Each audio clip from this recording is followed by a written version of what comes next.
अस्सलाम वालेकुम। बहुत सारे लोगों को एक कन्फ्यूजन है कि अगर फैमिली केसेस के अंदर एक ख़ातून जो है वो कोर्ट का दरवाज़ा खटकाती है और मेंटेनेंस का सूट फ़ाइल करती है और अदालत में अपनी प्लेंट रखती है और इसमें नोटिस के बाद, समनिंग के बाद अगर डिफेंडेंट किसी तारीख़ पे पेश नहीं होता या मुसलसल तारीख़ों पे पेश नहीं होता, मेंटेनेंस जो इंटरम कोर्ट ने फ़िक्स की है बच्चे के लिए कि हर तारीख़ पे यानी माहाना आकर अपनी मेंटेनेंस जो है बच्चे की वो जमा करवाएं अदालत के अंदर, और वो नहीं जमा कराता तो फिर कोर्ट के पास एक अख्तियार होता है section 17A of the West Pakistan family court act 1964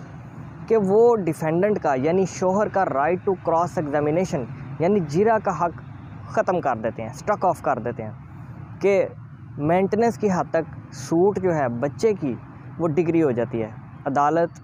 मौक़िफ़ सुने बगैर, आदमी का मौक़िफ़ सुने बगैर उसको एक छोटी सी पनिशमेंट देती है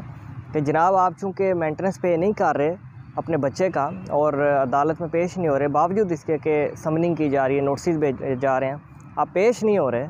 तो आपको हम एज अ पनिशमेंट आपका राइट टू क्रॉस एग्जामिनेशन जो है वो स्ट्रक ऑफ कर रहे हैं। अच्छा याद रखिएगा, ये जो राइट टू क्रॉस एग्जामिनेशन जो स्ट्रक किया गया है, जो जीरा का हक ख़त्म किया गया है, वो सिर्फ़ और सिर्फ इस हद तक किया जाएगा उस टाइम पे